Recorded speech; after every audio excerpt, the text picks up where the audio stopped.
job so far, and we will watch the finals in the front row. Maybe they'll even wave at us, because we will be waving at them. But first, before that's gonna happen, we're gonna see spawning at the bottom side of this map from Team KnightS Gaming. It is gonna go ahead and be the young Dutch talent, Hague. And at the top side, who do we have? In the top left spawn position here on Icarus, playing for mouse control. He is hoping to take this game for his team and tie the series up 2-2 to give them a chance to go on to the grand finals and face Lowland Lions. This is mouse control's Nick. Yep, of course the winner of this will go to the grand finals the evening. Just before the individual league, there will be the team league finals with the two teams qualifying for that. Of course, these teams have already been through a lot. They had a lot of online qualifiers to go through and had to beat the other teams signing up for the DSCL, which were quite a lot actually. Yeah, there were a lot of sign-ups. Yes. That's good to see a lot of sign-ups, of course. I'm looking around this map a little, and the first thing that's confusing me is that there's two ramps. One is going to lead into the back where you have an easy natural. There's some gold minerals there. Oh, this is a really weird map. Yeah, it's an extremely weird map. Like you even have two gold mineral patches in one of the bases. Yeah. And then there's the rocks. Easy to secure natural. Easy to secure natural, and that means you're just gonna be using those gold minerals. Too bad there's no mules anymore like there used to be in the good old days, because then I would love to play this map as a Terran player. We do see gas and gateway. Put your mules, yeah. on the gold patch, Of course. We do see double simulator quite early on by Hague, so he's got something prepared with that. And so far from Nick looking pretty standard. You do see a lot of people opening 2 gas right now in Protoss to get that air unit out. Or yeah, the Stargate before Nexus is something that could happen. Could happen. A lot of creative cheeses are possible with Stargates as well, proxying them out. Not something that we see as often in PvP, you know, the proxy Stargate, not really a common thing. What is a common thing to be seeing is either an early Nexus, like a 1 gate into fast mothership core into a quick Nexus, and on the other hand, there's builds that punish that, such as a quick 3 gate or a quick 4 gate. If you get those timings spot on, it's going to be difficult. But like you said, so much on the line for this match. I don't think we're going to see very cheesy builds. No, so far the games we've casted today have been very macro-oriented, except for the very awkward 2v2 game we had in the middle of that. That was everything that we didn't see during the other games, and everybody in the crowd thinks we are extremely sexy right now. And this game needs more swagger as well. There's a lot of signs going up from all of the guys there. Thank you so much for joining in this small room for the second stream. They have been lovely so far. And we do see 2 gateway opening from Hague, and he's just going to get some stalkers out, try and be safe against anything cheesy his opponent's going to do. But he's going to do the exact same thing, so it's going to be almost a mirror build here. Yeah, almost a mirror build here. Some stalkers coming out for both of them. 3 stalker build here for Hague. There we go, starting them up. While on the other side of the map, it could have been a 3 stalker build for a Nick. He's not going to go into the 3 stalkers. He only makes 1 and then drops down a Stargate. So he's going to be making some oracles here, most likely. Could of course be something else. Maybe some kind of ridiculous all-in with some Void Rays, or maybe even Phoenix. I have seen PvPs where Phoenix got used actually, where you saw a bit of counterplay. He was expecting his opponent to go for Stargate play, and if you go for an Oracle and your opponent makes a Phoenix, that's a pretty hard counter right there. That's not what you like to see. But no Stargate on this map, so he's not going to be that well off if he would choose to make a Phoenix. So I'm betting it's going to be an Oracle here. Yep, it's going to be Robo against Stargate, and we see an Oracle coming out from Nick right now. So that's a very good read from you, Lurlian, right there. Head on. We also have a proxy pylon at the top side of the map from Hague, something we have to know might be useful later on in the game. He threw that down quite early. And the Oracle could potentially do a lot of damage. I mean, he has enough stalkers to deal with it, but if he pressures the front or if his army is out of position, this could be very bad. This is actually the perfect build that Hague's going for here to counter this. He's getting a lot of stalkers, and he's getting a Nexus. Usually when you get like an early Robo and an early expansion, you might have a lot of sentries to defend that way. And sentries, of course, not an ideal unit to have at all against oracles. But in his case, he already has so many stalkers ready.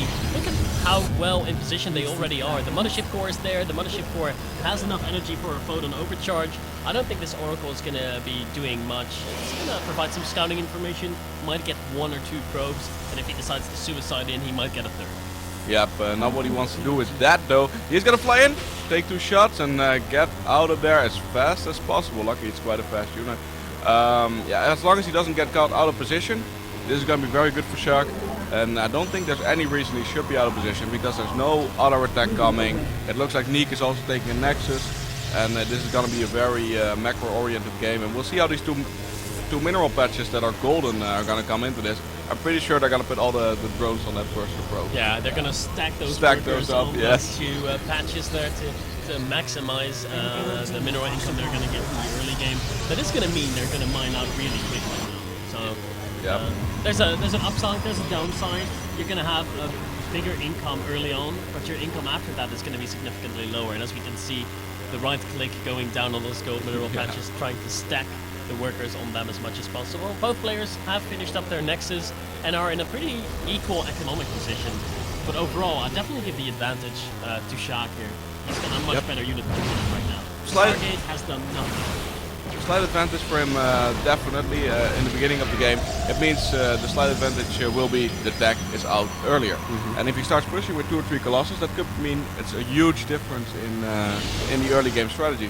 On the other side, if the game goes into a really macro game, there's still enough room for Neek to get back into this. But I agree with you. But Neek gonna do some damage with this Oracle though. Gets 3 kills actually. That's actually not bad at all, managing to get 3 kills there with your Oracle this late in the game. That's not something you would expect. Shark, of course, knew that the Oracle would still be around. He didn't kill it. So that's good for that Oracle to be able to kill a few workers. That's going to put Neek ahead quite significantly, actually, in the economy. That means he's now up 9 workers. That's not bad at all. Yep, 44 against 35 probes. 45 at this point even. So that's 10 probes ahead for Neek. Something you wouldn't expect because Shark really had like the units and the ability to counter it quite easily. And a Dark Shrine on the way for Shark here. And I don't know about that. We are going to see some DTs, or well, maybe not see, but there's observers and oracles on the map. So I don't know about this choice. Could just be for Archons though, and Archons of course very good in PvP. Yeah, Archons definitely a unit you want to have in late game PvP. They can soak up a lot of damage. They don't take any form of extra damage from Immortals. They don't take extra damage from Colossi. So it is good to have a few of them in your front lines. They break force fields. So many different reasons to have those Archons there. As we see a Warp Prism moving out for Shark. He's going to be dropping some, well, maybe not even dropping, maybe just warping in some DTs in the main base of Neek. And Neek, he's only got 1 observer, and it's with his main army. That's good for him. Yep, and when I look at this map, it's actually really awkward for me because it almost looks like the expansion is the main base when you take a close look on this map. It is. But yeah, it looks so awkward for me right now. Top left, that's his main base, right? No, it's not. Where are all his buildings, you know? But so far looks like that Warp Prism could actually do some damage. It's got a DT, 2 DTs in it, and there's no detection at that point. So he's gonna have to at least get the Observer there or get the Oracle there or something. And could get a few probe kills here. But the more important, could also snipe that +1 if he wanted to. He could snipe. Nah, he wouldn't have enough time. I mean, the Observer is really close there, and in the main base could move over there. Might be able to prevent that. So many workers going down here though. This is no joke right now. It's already 6 workers going down in the main base, and the other guy getting 7 kills as well. And the Dark Templar in the main base is still going at it. Every probe is being forced up. 10 kills. 10 kills, 11, 12 getting killed there before he falls. So definitely worth it there. The DT drop for Shark. Shark now ahead in workers again, where he used to be down like about 10 workers. Now he's ahead 7 workers, so he's turned the odds around. He has got a great economy, and behind this, he's got this double robo to fall back on. He's researching +2. His mid to late game is looking fabulous. Yep, I mean, twice here we see a little bit more damage being done than expected. I mean, that DT did way more damage than it should have, to be honest, in the main base. I don't think he saw it. He was just thinking it was 1 DT in the expansion. And now there's going to be an awkward expansion from Neek. You can already see like it's queued up next to a pylon from Shark. If he makes some DTs right now, could cancel that actually.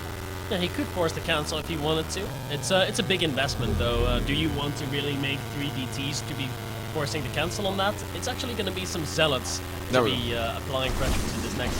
That's going to force the army of Neek to move over there, and that's going to open up a window for the War Prism to go back in. War Prism is not going to go back in, it's just going to sit there. Yep, would have been actually a really good idea. Luckily you couldn't hear you there, because I would have given a good tip on the game. Because right now, there we go. Yep, delay. You know, he's got that Twitch open, but no, of course not. The War Prism is going to go in and see if it can do some damage. I don't know about it though. There is a mothership core right there. Potential. If nothing else, it's going to scare the hell out of the game. Yeah. He's going to be like, oh my, there's nothing.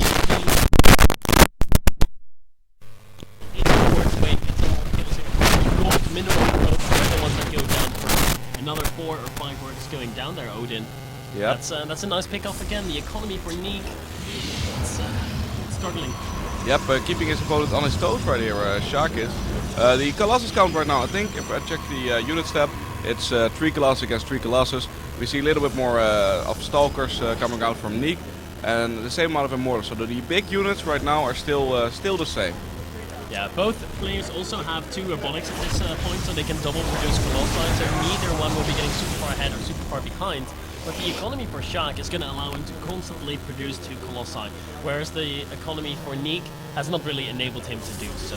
The +3 is getting started marginally earlier as well for Shaq. Just everything is slightly earlier for him. He's got slightly more supplies, slightly more workers, slightly better upgrades. The Colossi count is slightly bigger.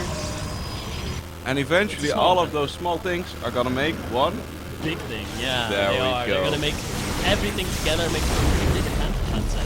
Yep, definitely agree with you there. One of the things though I see from Neek right now are some Archons included into the mix already, and Shark has not done that yet. Could be huge if he doesn't do that, but I don't expect that from Shark. He will mix some of them in as well. Very good at soaking up some damage early on in the engagement.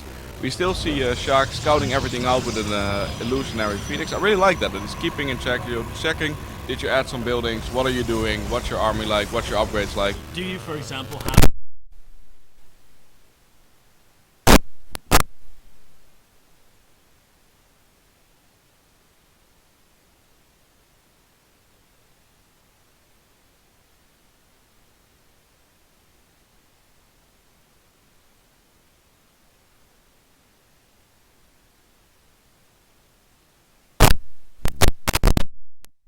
add on the second forge. Yep, indeed, and those upgrades can help a lot. I mean, especially against Colossus Fire, for example, that's multiple attacks, so they decrease it even more. And when you've got a 200-200 army, there's not much more to separate the 2 armies than the upgrades. So that's really important. Of course, the army composition is very important as well, but it's gonna look very similar between these 2 places. Once again, a pause. Looks to be what's going on today. Also, some applause for the pause from Shaq coming from the other side of the room, as you can hear that right there. Looks like he had some problems. Shaq has been able to fix his tech issue right now. Keep in mind, if Shaq wins this game, he wins this match for his team, and they move on to the grand finals to face Lowland Lions later on in the day. And Shaq is posing very aggressively out on the map right now. He's scaring Neek a little. Doesn't look like he wants to commit to an attack because he is expanding to a 4th base behind this, and he's not maxed out quite yet. Nope, not yet, but already Shaq having 1 base done there, 4 base. You don't see this very often. 4 base against 4 base Protoss, and there's no air yet. Why aren't they making carriers right now? Well, they can't. If you get hit while you're trying to transition into carriers, basically you have to max out first before you can start Stargates and start, you know, doing weird things. Because if you start going for Stargates and carriers before you're maxed out, your opponent's attacks, before you have your carriers, you die.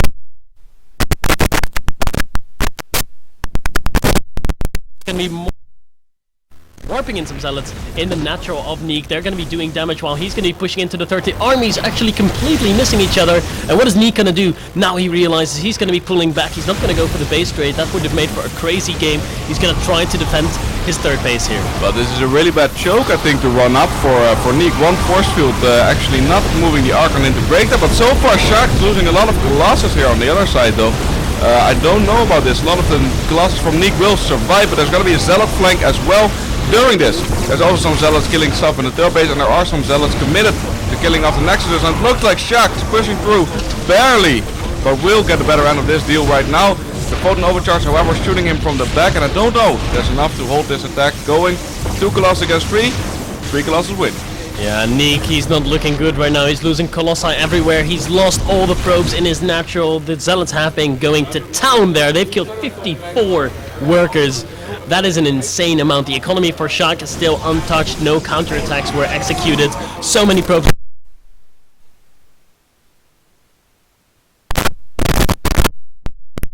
This is the 22. That's telling the story right now, not just the supply lead but also the armor lead, and ahead in basically everything after losing all those probes. I don't know if there's a way back for Neek. He really has to do something incredible to make that happen though. He is still adding Archons, adding Colossus, adding the high value units, but I think there's just gonna be more Protoss from Shaq eventually. Yeah, there's just so much more stuff in general there, Odin, you're definitely right. There's a DT in the natural, Neek doing more damage, Zealots running in, focusing down a few probes. The economy is still in shambles. 35 workers for Neek, as you can see at the bottom of the screen, versus 68 of Shaq. Such a good economy. It's amazing. Yep, and it looks like it is gonna be KnightS Gaming who will advance the way this is going so far. The Colossus and the Archons will break his 4 base from Neek, and that's the beginning of the end, I feel like, as he's moving his own army, but it just doesn't look as scary right now. The upgrades are